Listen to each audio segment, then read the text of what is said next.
Israel dikabarkan gagal menghabisi para pemimpin Hamas dalam serangan udara di Doha, Qatar pada Selasa 9 September 2025. Serangan tersebut menyasar lokasi pertemuan sejumlah elit Hamas. Namun tidak ada satupun pemimpin yang menjadi target tewas. Al Jazeera melaporkan pertemuan itu dihadiri Khalil Al-Hayya, Zahir Jabarin, Muhammad Darwish, Nizar Awadallah, dan Khalid Masya'al. Hamas menyebut serangan tersebut ditujukan untuk menggagalkan perundingan pertukaran tahanan hingga negosiasi gencatan senjata di Gaza. Meski gagal, serangan tetap menewaskan 6 orang, termasuk putra dan ajudan Khalil Al-Hayya. Mengutip dari Tribun News bahwa Israel masih bersikeras akan terus melemahkan Hamas dengan memburu para pemimpinnya. Duta Besar Israel untuk Amerika Serikat, Yeshil Leiter, menegaskan bahwa pihaknya yakin akan berhasil pada serangan berikutnya.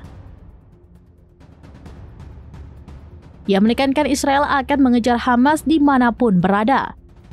Serangan udara di Qatar menuai kecaman luas karena negara itu menjadi tuan rumah negosiasi gencatan senjata.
Download Tribun X sekarang, menghadirkan lokal menjadi Indonesia.